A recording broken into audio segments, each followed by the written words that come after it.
So for those of you who don't already know, yes, we missed last week. We are so terribly sorry. Something came up that was completely out of our control. As you may have known if you follow my Instagram or followed my YouTube channel page. I don't know what the fuck it's called right now. Anyway, I made a post about the fact that my cat of 16 and a half years recently passed away, not this past Friday, but the Friday before. And it really threw both of us for a loop. You know, Yes. she was in our lives for a very, very long time. And so we just were not in the headspace to film as much as we kind of wanted to, really right up until the 11th hour. I was like, maybe we can find time to film. Maybe we can, because I like filming. I like the normalcy of it. I think it's nice to kind of take your mind off of things for like an hour or so or whatever while we do the filming. But I just did not have the energy to get up into makeup, and the thought of actually just sitting down and talking about it was just too much. So we did not end up filming a video, but here we are yet again. We are back, and we are so, so excited to be making this video and talking with you all again about episode 3 of Good Omens. Season 2. Yes, season 2. Now, this episode is like the one previous and the one after it. It is a mini-sode, so it seems like it was kind of well received. So I'm going to keep up with doing the review the way I did the last time. So I'm going to talk about the main storyline and then the mini-sode as like a separate thing afterwards. I happen to like this mini-sode better than the previous one, but I did want to kind of just keep up the format. If you guys like it, great. If not, it's too late to tell me now. No, no, but like, hello, sinners, and hail Sappho. It's your hostess with the mostest, Narcissa DeVille. And if you're new to this channel, hi, hello, welcome. We've been expecting you. We make weekly Good Omens videos here. And of course, I am joined, as always, by my co-hostess, Mother DeVille. How are you? Hello, I'm good. Good, good. So we start the episode off with Jim drinking hot cocoa, looking out the window. I kind of love that they gave him his own mug and his own hot cocoa. Like it literally says Jim's cocoa mug and Jim's hot cocoa. I just think that's so funny. And I think, someone pointed out something that it kind of feels like it's an example of how much Gabriel has changed because of how much he gave Aziraphale shit for so long for eating and drinking, and now he's drinking hot cocoa and presumably eating. We don't really see him eat, but hot cocoa is kind of the one indulgence. But he doesn't know who he is. But yeah, but what I'm saying is it kind of still have an ugly bitterness about it. No, exactly. I do too. But what I'm saying is it is a little bit of an evolution of his character, at least, to see him drinking and kind of very excited about hot cocoa and this whole thing. So, yes, obviously he's still a prick and a piece of shit, but he doesn't know who he is. Anyway, then we pan across the street to Nina's coffee shop, and we get to meet, honestly, one of my favorite side characters of the entire season, which is, of course, Mrs. Sandwich, who is basically, I think she's kind of like Madame Tracy, except if Madame Tracy owned like an actual brothel. I find her so funny. She's so entertaining. I really hope we get to see more of her in the next season. I just think, like, what an underutilized character. She's so much fun. I love when we get to see her, obviously, later in the season in the ball episode, but like just getting all the sarcasm. Her character is very sarcastic, and I love everything about it. Yes. I love her dynamic with Nina. Yes. The back and forth. Yes. It's like you and I. I like when she has a little moment with Crowley after the ball episode. There's a lot of, and we'll get to that. There's a lot of different things that I think are really, really fun with her character. I do wish we got to see more. And that's just kind of my point. I hope she makes I almost said comeback. I hope she makes an appearance again, I know what you mean. Later in the season. Or later in the next season, I guess, because that's the end of it. I'm sorry, I'm like all over the place because I really, really enjoy her, and I think it would be fun to see more of her. Yeah. And this is kind of also where we get the introduction to the idea that Nina's relationship is not quite as maybe good as she makes it seem. We do get hints elsewhere in, I think, the previous episode when she and Maggie get locked in the coffee shop. But we were both stuck on, what's it called? Yeah. but we kind of see that it's an issue that like other people take notice of. Mrs. Sandwich is taking notice of it. It's something that like, you know, everyone knows what's going on, but she kind of doesn't want to admit it to herself, which I do feel like is a pretty good metaphor for Aziraphale in heaven, especially in this season. Yeah. Yeah. Go ahead. What were you going to say? No, what I was going to say is it's almost sad as it plays out because she's like, I don't even think she liked me. And I was like, oh. I think what's unfortunate is because this season is so, like, the episodes are so short. You know, the last episode was only 52 minutes. The first episode was only 48 minutes. I think no episode goes past like 50 some odd minutes. And I think that does kind of a disservice to the storyline, because there's a lot of story of, you know, Nina's relationship with her, you know, ex, and certainly her relationship with Maggie, that I think don't get to be properly explored. And they need that. Yes, because it's such a short, they're such short episodes. You know, when you think about season 1, you know, you really had longer episodes to play with. And because there was a lot you had to compress from the books into these 6 episodes. Yeah. I'm hoping, and I've said this before, I would love to see season 3 get longer episodes. Season 2 was so well received by Amazon. I think it would behoove them to give Neil, I mean, at least 90 minutes. Yeah. I mean, you can get, Drag Race has 90 minutes. Like, I think you can give that to a show like Good Omens, where there's so much story left to close. And if there's only going to be 6 more episodes, you know, I would like to see that time well utilized. So, you know, I don't make the decisions over at Amazon. Would though I did, this would have been done like, you know, 6 years ago. No, but the point, yeah, exactly. But the point is, I think it's, you know, it's very, very telling how much it makes a difference. You know, you don't think something like the difference between 60 and 90 minutes is 30 minutes. That's, you know, across 6 episodes. Huge. Because I mean, when you think about you know, half-hour television shows, what are they with the commercials and everything? Like 17 minutes? Yeah. Okay, 22 minutes. You also got to think about back in the day.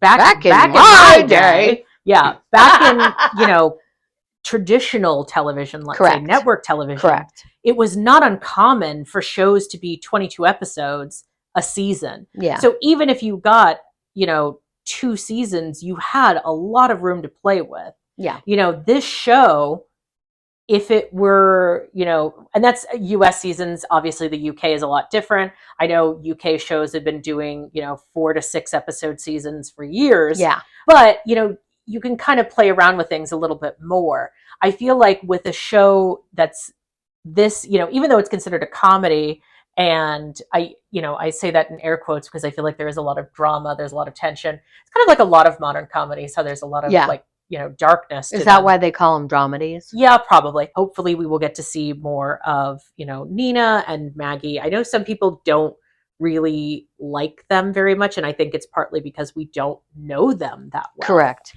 But I think there was enough of them. It's a teaser, and certainly.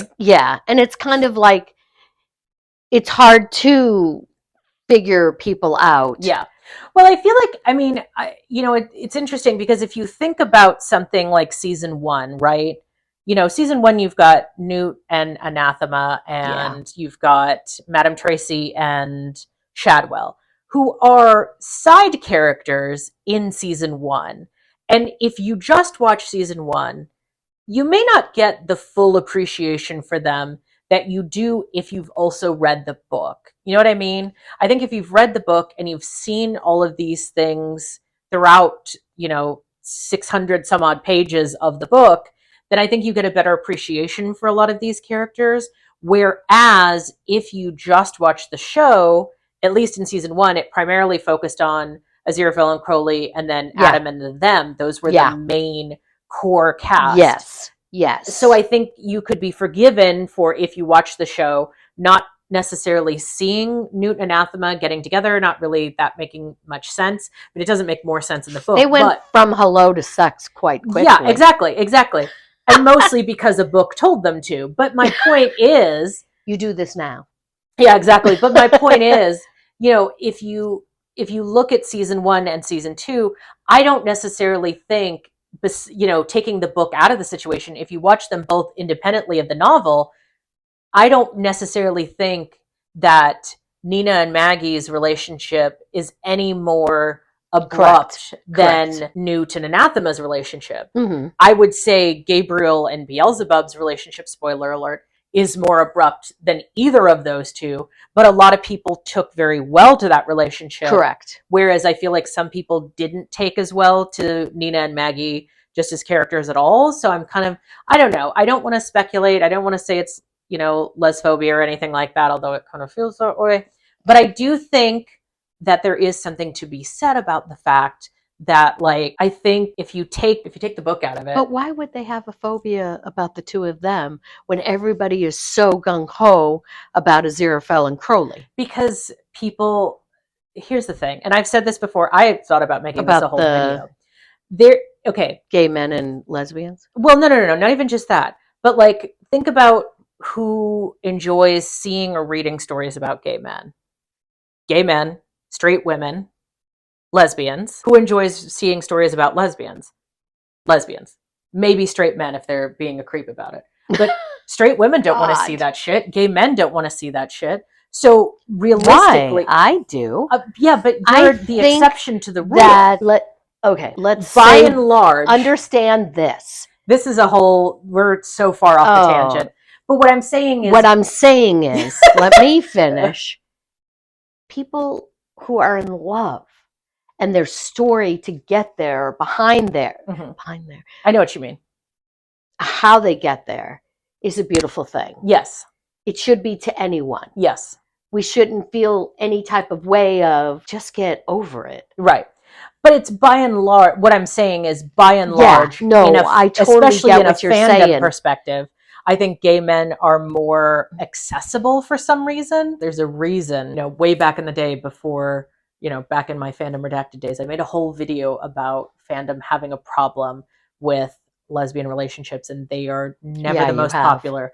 You know, I did this math back in the, you know, back when I was doing that fandom, and I think I speculated that like less than 5% of all fics are featuring lesbian couples. The vast majority are gay men and then straight women, or, you know, straight people and then lesbians, like less than 5%, if even that. And that was in a fandom that had, you know, 400,000 fics. And of that 400,000, less than 5%. People being in love is a good thing. Yes, and I would agree. It's exciting to see people happy. Yes. And in that relationship. Yes. And it's nice to see it. It's nice to see it featured, especially as I've said before in another video. I think it's nice to see it featured with, you know, couples who are over the age of 50. It's nice to see it featured in a modern setting, because so often any, you know, story related to lesbians especially tends to be set between 1950 and 1960 for some reason that I will never fully understand. You know, you think about Ratched, that was the 1940s actually. You know, every story that they've done in the last 5-10 years has been a period piece. And it's not that they're all bad. You know, I personally love Carol. That's my Christmas go-to movie, but so good. It's still a situation where, you know, it's mostly stories set, you know, before 1990, and it gets very frustrating because it starts to feel like, I'm sorry, do you think we just died off after the 70s? Like what? Yeah. And like what you said about over 50 and stuff, that Golden Bachelor exploded. Yeah. People thought, oh, no one's going to want older people dating and falling in love. And the thing is that it's too many times that certain groups put us in this little bubble of that we people don't like this to be shown. Yeah. And it's not true. There's a certain ageism, I think, to romance. No, but I'm talking about anything. Yeah, but I think general, that's also been a historical fact. Well, that there's a certain ageism to romance that, you know, people tend to want to show stories of, you know, romance and relationships from like teen to like maybe late 20s. And they have to be good looking. Yes. They have to, I mean, skinny, white. cishet. Yep. Yeah. Yep. Anyway, we are way off. Yeah, we're gonna be so far. I don't even know what the fuck we're talking about anymore. But the point of all of this is just to say that I think the time has done the relationship between Nina and Maggie kind of a disservice. Yeah. And it's not necessarily, I think for Neil, it became kind of a balancing act. It's like, what are people going to want to see more? Yeah. We're going to want to see Crowley and Aziraphale more. There's no getting around that. Mm-hmm. So, even I, as a lesbian, have to concede that, I want to see Crowley and Aziraphale a little bit more. So if the time is of the essence, then that's what's going to take precedent. So, that's just how it is, unfortunately. So I do hope going forward, there will be, more time dedicated to the episodes, and maybe we'll get to see more of Nina and Maggie's kind of expanding relationship. I do think that they will be integral in Crowley's kind of pulling himself out of the emotional gutter, because I imagine after everything that happened with Aziraphale leaving for heaven, he's going to be a wreck. And I think Nina and Maggie are going to be very important in pulling him out of that, and Muriel too. And I love that while we're in the coffee shop, we see Nina and Mrs. Sandwich noticing Muriel in their all-white policeman's uniform. And I love fucking Mrs. Sandwich's, oh, you don't see that every day. Someone's got an interesting kink. At least it puts a smile on your face. Like, I love them. I think she's so funny. There's something about her character that's just so delightful. Yeah. That every time she's on screen, I just get a little giggle. She's so much fun. And I'm glad she was included. And then of course, we cut over to Aziraphale, who's listening to music. There's a knock on his door. He's very annoyed. And, Muriel announces themselves to be the police. And Aziraphale's kind of like, the fuck? What do you mean police? Like, what is this? So he opens the door and of course notices immediately that Muriel's an angel, but he decides to play along and, let them think like, yeah, okay, you're an officer. How can I help you? And so, he invites them in. They have tea. It's kind of a cute little thing. They're very clearly not accustomed to human traditions, touching the tea and holding it and staring at it. And I love when Crowley comes storming in holding his plant. He's so mad. He's like, you love taking the train, why aren't you going to take the train? This is so silly. And I love that Aziraphale's just sitting there like, yeah it's okay, thank you. And so Crowley puts down his plant, that I love that his plants are like in a box now. And he's like, who the fuck is this? Like, he knows instantly, of course, that Muriel's an angel. And I love that he just pops himself down on the arm of Aziraphale's chair like it's nothing. It's it's cute, it's domestic. Muriel's talking about things and of course acting a little weird. And Crowley's like, first time to Earth by chance, is it? And they're like, yes, isn't it so wonderful? And then they're like, wait, no, shit. No, I can't. I've been here for what? 200 years? Yeah, exactly. It's so funny. They're trying so hard. You're the longest living person on Earth. Yeah. You really feel for them. But it's so funny. And then I love that Crowley, after a while, is just like, okay, yeah, a word with you, Angel, in private.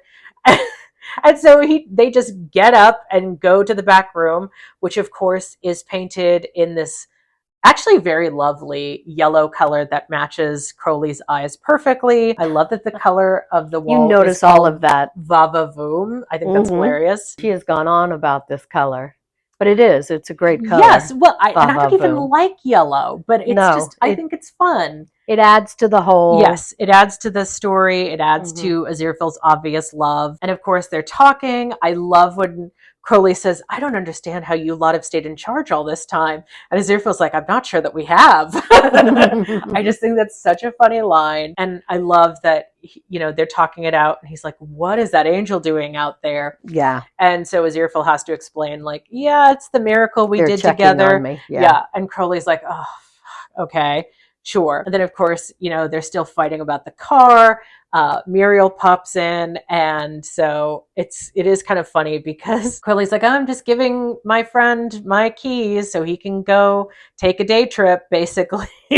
And I think it's kind of funny, too, that, there's that whole thing where Muriel is asking about relationships and Nina and Maggie specifically, of course, because that's why they're there. And Crowley's like, oh, I know that's a, what did he say? A habit of the, no, a interest in other people's relationships is a hobby of the police force, which I love as a reference to the era in which they were very into people's business and, who was fucking who, which of course he would remember very well. I love that he's like, well, if you have any more questions about love, I'd be happy to answer them. And Aziraphale has this look on his face that is just like, he's really enjoying this moment. Yeah. And I think it's funny. And then of course Crowley tosses him the keys and he catches them and looks very proud of himself. And Crowley's just like, okay, like, I don't like that face. You look a little too smug, buddy. I don't care for it.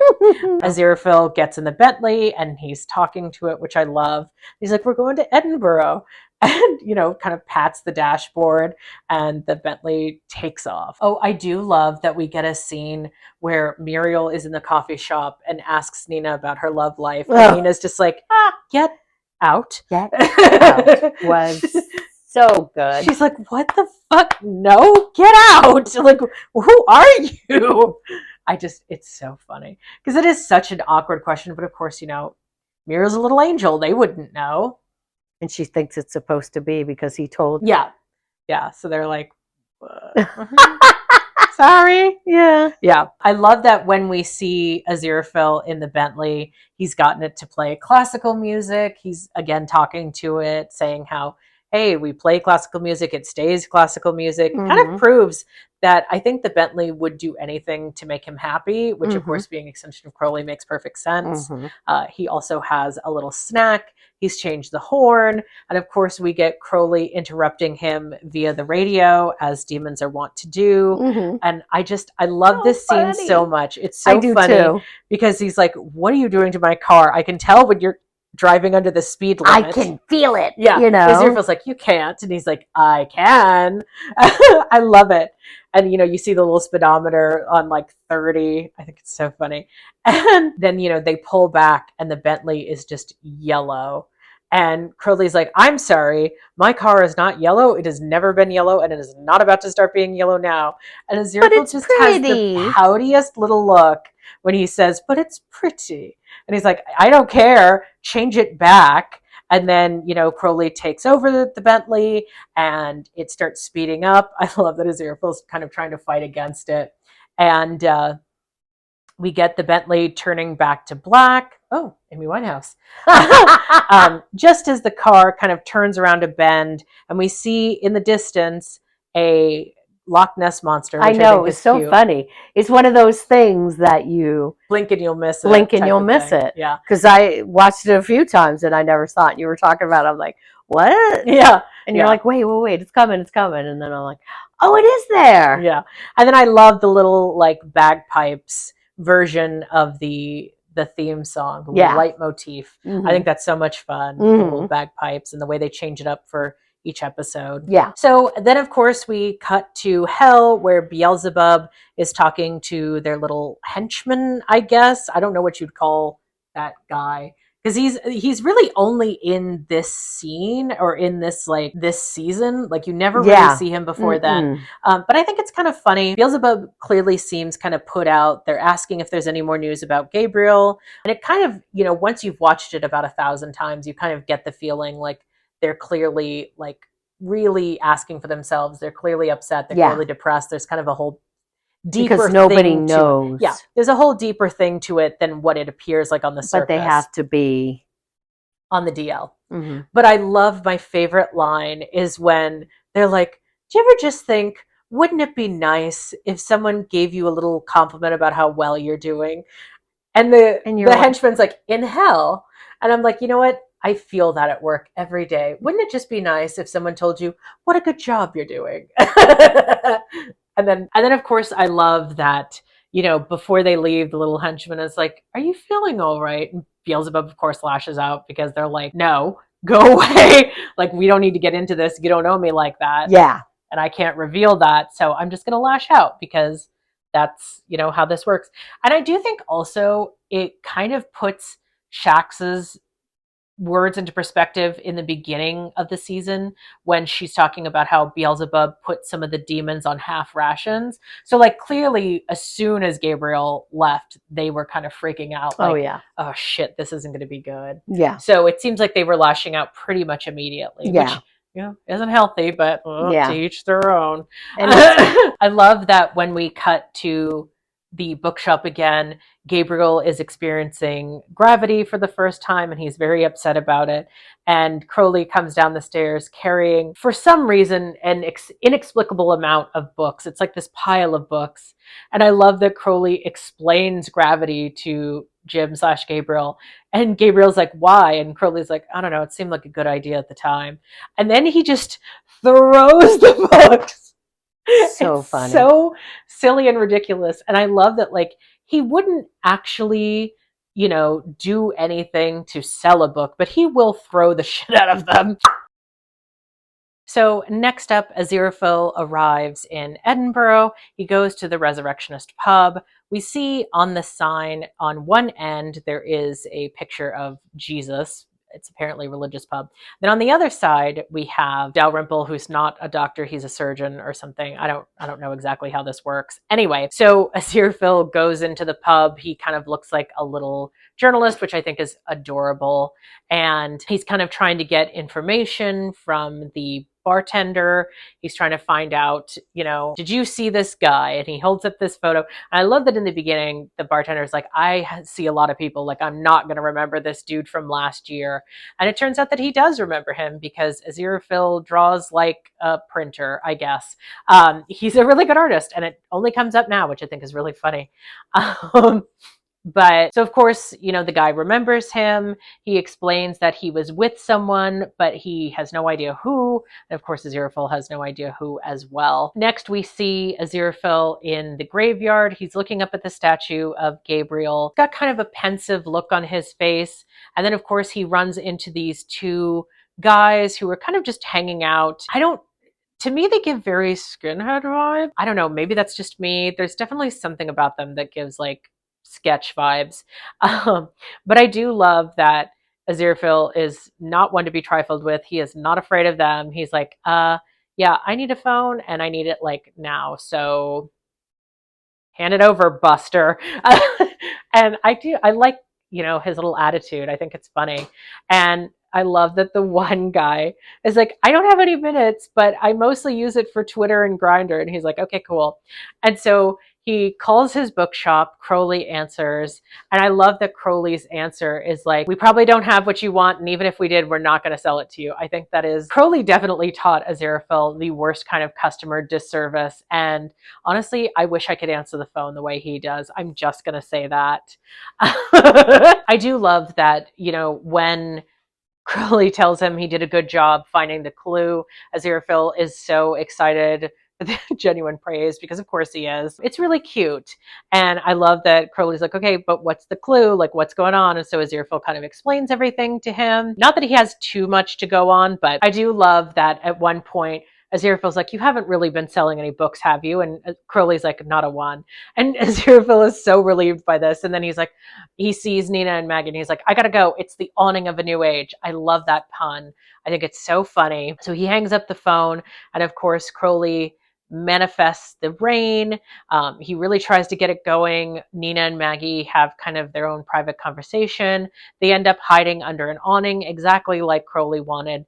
But he goes a little too hard with the rain and the awning ends up collapsing. And so they are drenched in water and it kind of just kills the whole vibe there, which is unfortunate. I love that back in the graveyard, Aziraphale kind of fixes the one guy's phone. He hands it back over to him. And I love that he says, blessings be upon you, and Twitter and Grindr, whatever they happen to be. I was like, girl, you really just wanted to give him an excuse to say Grindr. Okay, I see you, Neil. I see you. Don't think I don't. I'm not complaining, but I see you. Unless that was an improv from Michael Sheen, in which case, I see you too, girl.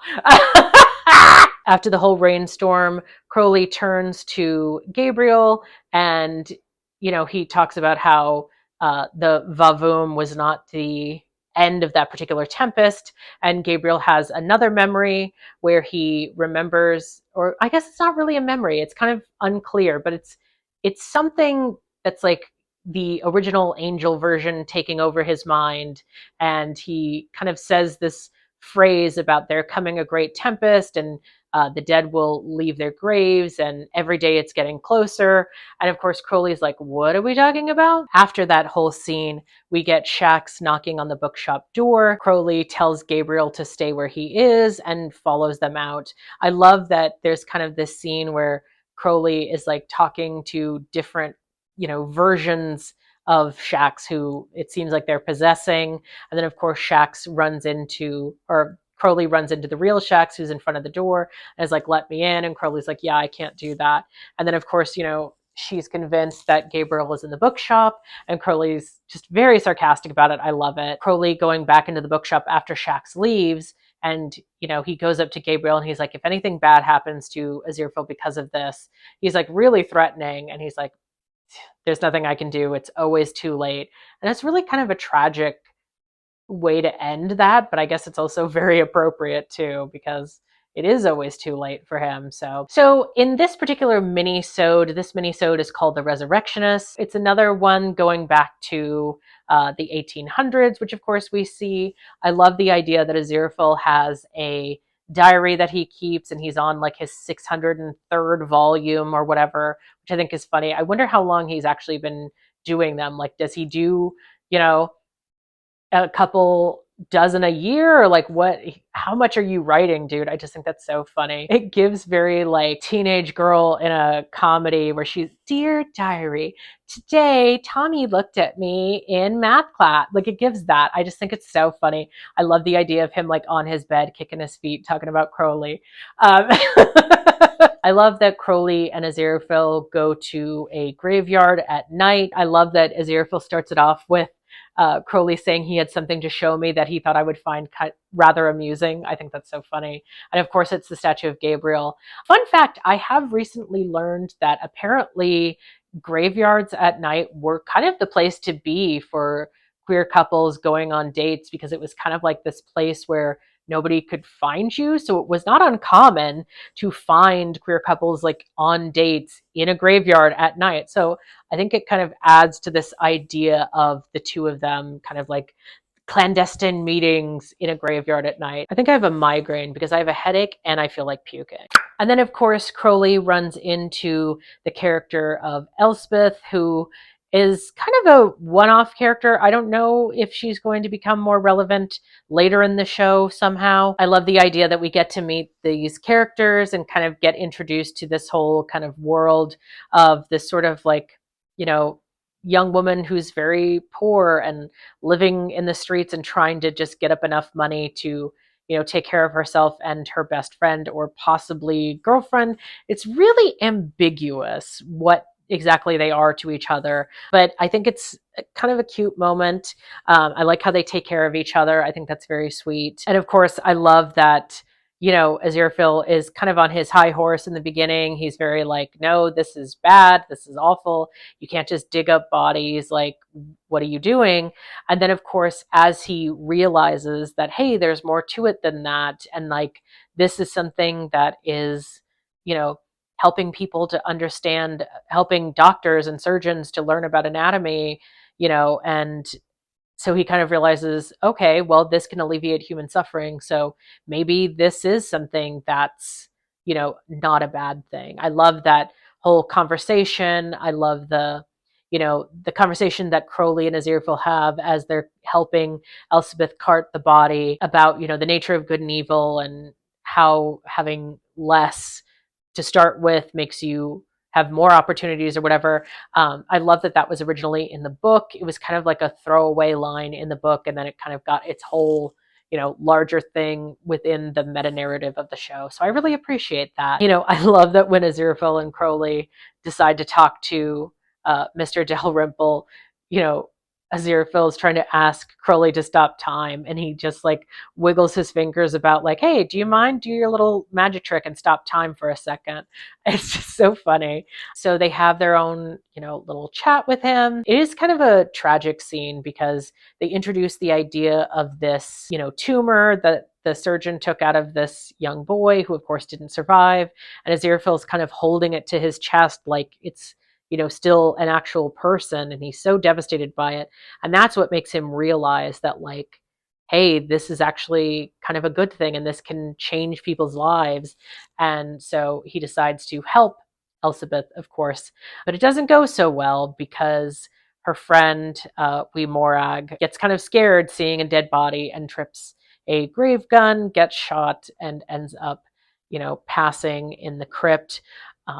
It's kind of an interesting scene, these like next few scenes. On the one hand, it's very somber. On the other hand, it is kind of one of my favorite scenes because I would argue that Crowley is at his most Muppety in these scenes. Call him Kermit because he's a Muppet. Um, there's the whole scene where she decides to take Morag's body to Mr. Dalrymple for money, and she steals his laudanum as like this poison because she plans to, take her own life because she's that devastated.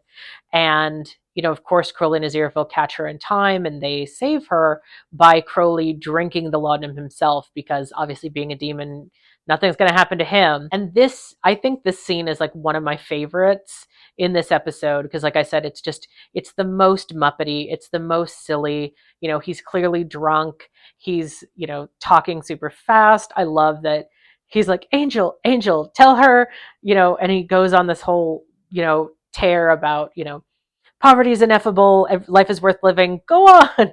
And then he starts singing, which I am understood, which I understand was improvised, which I think is very funny. Crowley sort of goes into the background.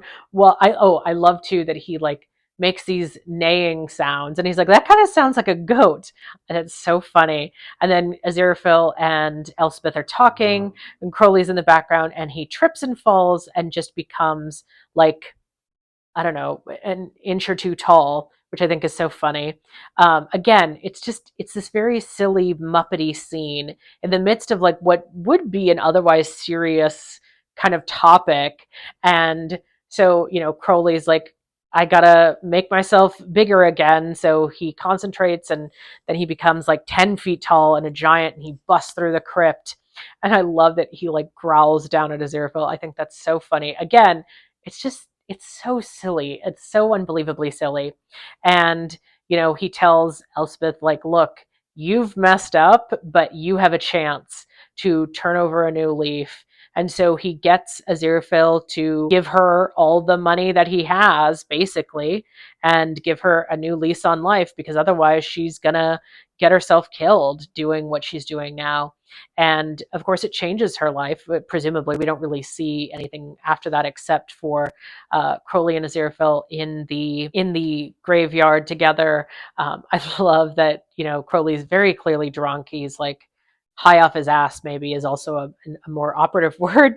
And he, I love that he's walking around. He's like, "Where are you?" And Aziraphale's like, "I'm right here. It's fine." And they're talking about how he's done a very good deed. And Crowley's like, well, if hell notices that, I'd already be gone. And of course, within a few seconds, he gets sucked down into hell. And I love that Aziraphale's like, and that was the last time I was to see of him in quite some time. But it does kind of seem as though from what I've understood from like other fans, it was like a month between when he saw him again. So I don't know if a month is a long time to him, possibly. But okay, so that's really this episode. I feel like the mini-sode was pretty short, all things considered. I kind of like I said, I like this mini-sode better than the last one, and I definitely like it by and large more than the next one that's going to be upcoming. We'll get to that when we get to that. If you enjoyed this video, please feel free to subscribe to this channel, comment down below, tell me what was your favorite part about this episode or favorite part so far about the season so far. Sorry. Subscribe. You can also become a member of this channel. We have 2 tiers. the R side tier and the ineffable tier. You can also become a member of my Patreon, patreon.com/NarcissaDeVille. That's my members only behind the scenes channel. And until next time, stay devilish and see you next Tuesday.